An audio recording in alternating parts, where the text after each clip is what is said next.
Hello everyone, welcome back to the channel Physics Surgery. Today we are going to discuss an interesting problem about the concept of heat radiation from pre-college physics. Okay, the beauty of this problem lies in the fact that this is slightly unusual, so you would not be finding the diagram that you could see here, right, where a sphere is usually surrounded by another spherical structure. So it's slightly unusual that we do have a hemisphere here, right? This type of problem could be solved using engineering physics, but that's not what we are going to do today. So we'll try to estimate the situation using only the concept of Stefan's law taught in pre-college physics. So makes it a very good candidate for the aspirants of IIT JEE physics and also for physics Olympiads at school level. Okay, so without much further ado, let me share the wording of that question to you. So this is a formal wording that I have prepared. A spherical black body of radius r, can you see this spherical black body, is arranged concentrically inside a hemispherical shell. So we are supposed to believe that this is a hemispherical shell concentric to this particular black body outside. So the radius of the inner one is r and the radius of curvature of the outer one is 2r.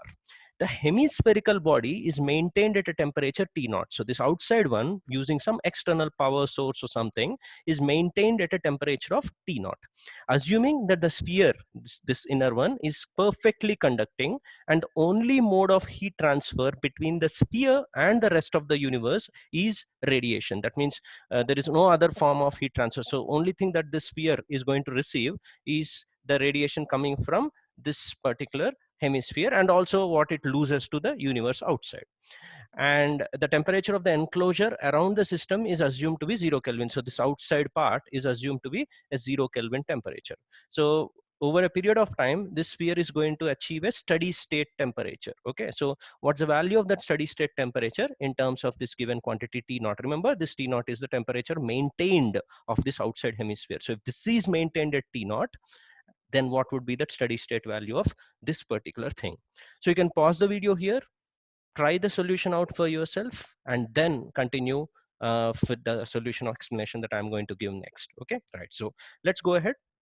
As I promised you, so we are going to take the Stefan's law, the basic form of the Stefan's law that's taught in pre-college physics, and try to estimate our challenge. Okay, so I've drawn on the left a simple situation which is familiar to most of the students, where one sphere is enclosed by another hemisphere. Both of them are black bodies, and the outer hemisphere is actually an insulated structure, so no heat can flow in or out of that outside area. So this outside area I have designated as AO, A out or AO, and the inside spherical area I am designating it as AI, right, A inner. And in a very simplistic steady state situation, the inner temperature is, if it is T0, then outside temperature also would be T0, and then there would be a steady state as per Stefan's law. So if you write an equation for Stefan's law for this easier case, so let me demarcate these two. So we are talking about the easier case first, and then we'll move on to the other situation. So in the easier situation, what I am trying to say is, for the inner sphere,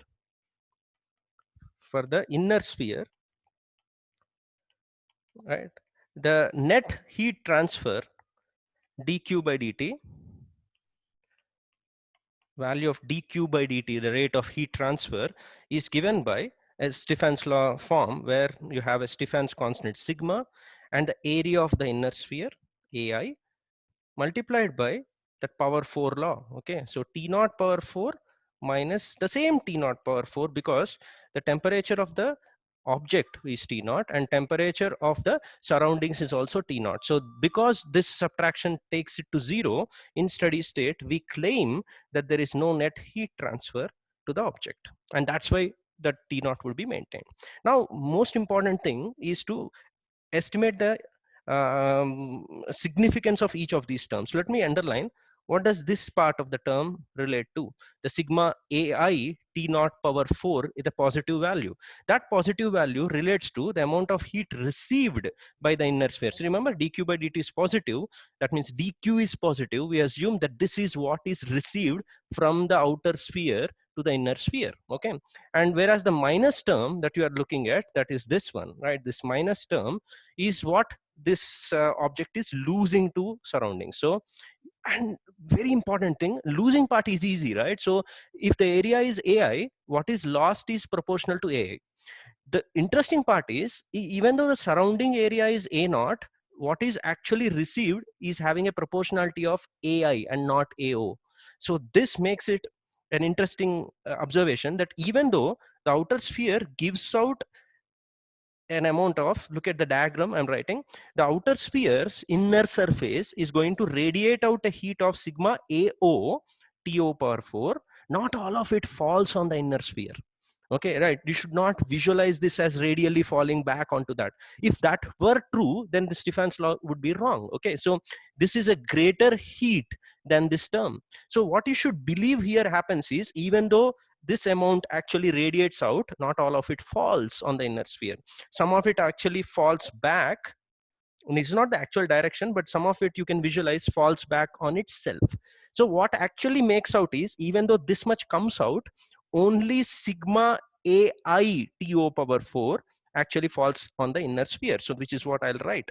So only sigma AI TO power 4 from outside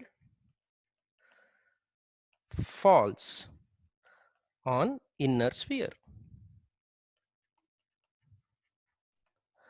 right? So now with this understanding, that means if that was completely surrounded by, this sphere, then sigma AI T naught power 4 would have fallen on it, which will borrow in a symmetry situation to our challenge on the right hand side. If this were complete sphere, then sigma A inside T naught power 4 would have fallen on it.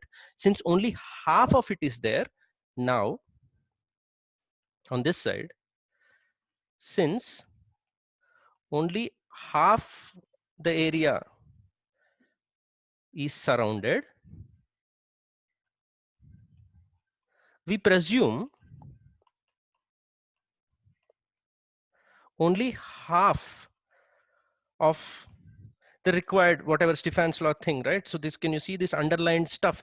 This would have been the complete fall on the inner sphere if the surrounding was overall there, right? With only half of it surrounded, I would borrow this term onto this side with a half factor. Okay, so only half of sigma A inside T naught power 4 falls on it, falls on the inner sphere. Okay, so and whatever falls on it in steady state should also be emitted by this, and this sphere doesn't know actually what is falling on it. So these two are two independent laws. Remember, one term in the Stefan's law here is emission and one term is the absorption. So this object at temperature, let's say T is the thing that we are trying to find out in this situation, radiates out from the entire area. Please understand that it radiates out from the entire area. So the radiation coming out,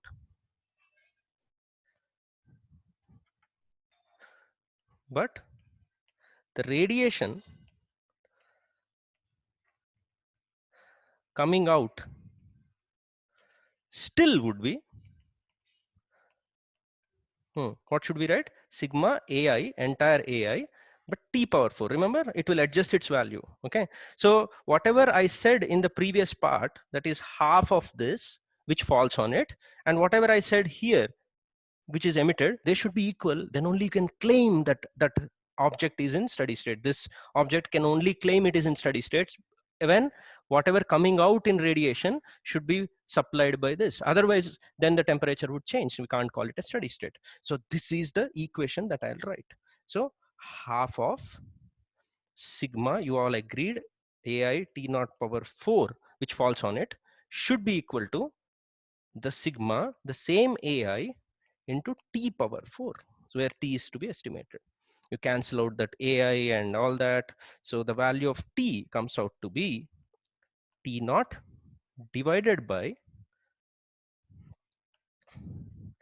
2 power 1 by 4, which is not a straightforward answer, but I hope, right, I could impress upon you the way we solve this question without any engineering physics. Okay, so it's a simple symmetry and proper understanding of what each term in Stefan's law. So this could be seen just as a zero, but it's not zero. A lot of things are happening here.